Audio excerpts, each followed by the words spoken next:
नमस्कार दोस्तों, back to our channel friends. मैं सबका अपने चैनल स्टॉक्स फॉर लाइफ पे बहुत स्वागत करता हूँ दोस्तों। ये fill family day fill numbers आज बहुत सारी कंपनीज के Q2 के नंबर शेड्यूल थे और इसी बीच में एक कंपनी के Q2 के नंबर्स को ब्लॉकबस्टर बोलना गलत नहीं होगा। नंबर्स की बात की जाए बहुत ही हद तक इम्प्रेसिव देखने को मिल रही है और बहुत ही गिनी चुनी कंपनी के बारे में ही मेरे मुंह से ये अल्फाज निकलते हैं। आज से 6 महीना पहले, 8 महीना पहले, मार्च के महीने में अप्रैल तक ये कंपनी टॉप से 50% गिरी थी और उस समय लोगों को लगा था इसका धंधा बंद हो जाएगा, बिजनेस कोलैप्स हो जाएंगे। लेकिन दोस्तों, इस बार जो Q2 के परफॉर्मेंस है ये इतने शानदार हैं कि 2021 का टोटल प्रॉफिट दोस्तों इक्विवेलेंट है। तो मैं कौन सी कंपनी के बारे में डिस्कस कर रहा हूँ और क्यों दोस्तों इस कंपनी को आप long term point of view से अभी भी अपने फोकस लिस्ट में रख सकते हैं। चैनल फर्स्ट टाइम होंगे सब्सक्राइब कर सकते हैं इस तरह क्वालिटी कंटेंट को सबसे पहले एक्सेस करने के लिए। Now without delaying for time, let's begin. सबसे पहले समझना है कि बाजार में सेंटिमेंट की वजह से कितने लोग मल्टीबैगर को इनिशियल स्टेज में बेच देते हैं और बाद में रोते हैं, गाते हैं और ये बोलते हैं कि मैंने वो गलती कर दी है। अगर आप सफ़र करेंगे तो ही पैसे बनेंगे, बिना सफ़र का पैसे नहीं बनते। तो इसी बीच में गैस एक प्राइम एग्जांपल है कैसे इनके 745 करोड़ के आसपास रेवेन्यू लास्ट क्वार्टर की साल की बात की जाए, इसमें दोस्तों भयंकर बढ़ोतरी देखने को मिल रही है जो इस बार 1050 करोड़ के आसपास होता हुआ देखने को मिल रहा है। मतलब दोस्तों, साल दर साल रेवेन्यू की बात की जाए बहुत ही मैसिव है, आउटस्टैंडिंग है। क्वार्टरली फ्रंट की बात की जाए तो आप देख सकते हैं कि 811 से उसमें ये भयंकर उछाल देखने को मिल रहा है। सिर्फ इससे काम नहीं चलेगा, कंपनी के कुछ खर्चे भी होते हैं। तो जी हाँ दोस्तों, खर्चे की बात की जाए 460 से बढ़ा तो ज़रूर है, लेकिन दोस्तों ये सब कंपनी के ऑपरेटिंग मार्जिन्स काफ़ी शानदार होते हैं। तो भले ही खर्चे में साल दर साल क्वार्टर ऑन क्वार्टर अच्छी खासी उछाल देखने को मिले, लेकिन दोस्तों प्रॉफिट की फिगर देख के आप सही में सरप्राइज होने वाले हैं। बिकॉज 213 करोड़ के आसपास इनके प्रॉफिट लास्ट ईयर के इसी क्वार्टर में Q2 में 213 करोड़ के आसपास था। आज दोस्तों ये 304 करोड़ में कन्वर्ट होता हुआ देखने को मिल रहा है। क्वार्टरली फ्रंट की बात की जाए 220 से गए, उसमें भी ह्यूमंगस उछाल देखने को मिल रहा है। हर एक फ्रंट में दोस्तों मैंने इस कंपनी को कवर किया और बताया है कि इस कंपनी में डेडली कॉम्बिनेशन देखने को मिल रहे हैं जहां कंपनी में लो प्राइस टू अर्निंग है, हाई ग्रोथ है और बहुत ही सुंदर मार्जिन है, अच्छा मार्जिन है। जिन्होंने उस वीडियो को ध्यान से देखा होगा उनके पैसे बने होंगे। बिकॉज EPS की बात की जाए 25 से 36 हो चुका है, जो बहुत ही शानदार, मैं बोलना गलत नहीं समझूंगा। रही बात क्वार्टरली फ्रंट की 26 से गैस, उसमें भी हमें भयंकर उछाल देखने को मिल रहा है। दोस्तों ये और कोई कंपनी नहीं है बल्कि एक समय जब इस कंपनी में पैनिक सेलिंग हुई थी 1000 के लेवल पे आया था, मुझे अच्छे से याद है। मैंने 1000 पे कवर किया था, 1200 के आसपास कवर किया था, 1300 के आसपास कवर किया था। उस समय दोस्तों एंजल वन में काफ़ी नेगेटिविटी थी, लेकिन दोस्तों जिस हिसाब से नंबर्स की अपडेट हमें हर महीना देखने को मिली और जिन्होंने स्टॉक फटाफट सीरीज़ हर दिन देखी उनको दोस्तों टाइमली गाइडेंस मिला, जिसकी वजह से उन्होंने एंजल वन को बेचा नहीं, उल्टा परचेज़ किया। दोस्तों उस भाव की बात की जाए, उस भाव से कंपनी तो भाई बहुत भागी। जिन्होंने कहा 1000-1100 के आसपास खरीदा, पैसे डबल भी हुए, आज हमें 2100 के भाव देखने को मिल रहे। और दोस्तों जब कोई क्वार्टरली नंबर्स के पहले जो कंपनी ब्रेकआउट देती है तो बाजार उसे कुछ अलग उम्मीद करता है और इसका संकेत मैंने बहुत बार दिया भी है। तो कमेंट बॉक्स में ज़रूर बताइएगा आपको एंजल वन के नंबर्स कैसे लगे।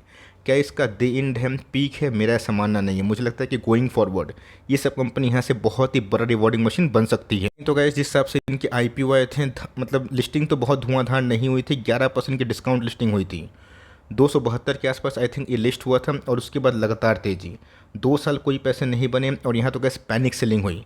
आज आप देख सकते हैं कि कैसे स्टॉक रॉकेट हुआ और जो नंबर्स है ना, इससे ये संकेत हो रहा है कि क्यों FIS और DS ने पिछले 1-1.5 साल से अपनी स्टेक को बढ़ाया था। और यही सब चीज़ ना दोस्तों आपको नज़र रखनी चाहिए, वरना क्या होगा कि लाइफ में आप बहुत ही हद तक मिस्टेक कर बैठेंगे। ऐसा नहीं दोस्तों कि हमें बाजार से हिंट नहीं मिला था। मैंने आपको बहुत बार, हर महीना एंजल वन की बात की जाए, ऑटो सेल्स की बात की जाए, इनके एक अपडेट आते हैं कि इनके बिजनेस कैसे चल रहे हैं, कैसे परफॉर्म कर रहे हैं।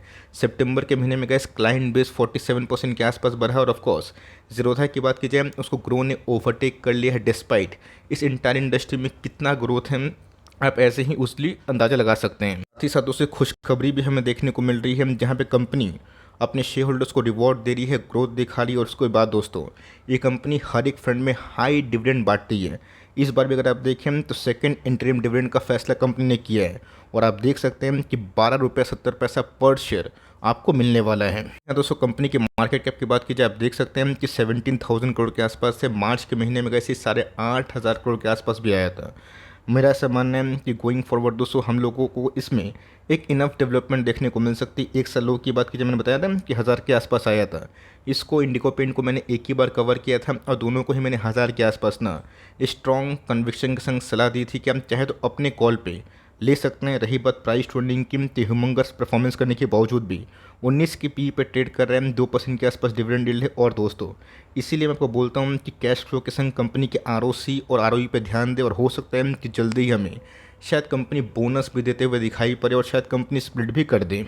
क्वार्टर की बात की जाए, आप सबको अच्छे से पता है कि कंपनी ने 800 करोड़ के आसपास सेल्स किया था। लेकिन दोस्तों आपको पता होना चाहिए कि कंपनी का जो बेस फॉर्मेशन है 200 करोड़ के आसपास, जो स्ट्रॉन्ग बेस है, उसको मैंने सिखाया था कि कैसे ईपीएस में जब ब्रेकआउट होता है ना, कंपनी वहाँ से बहुत ही मैमथली परफॉर्मेंस करती है। आज उधर से अच्छे परफॉर्मेंस हुए।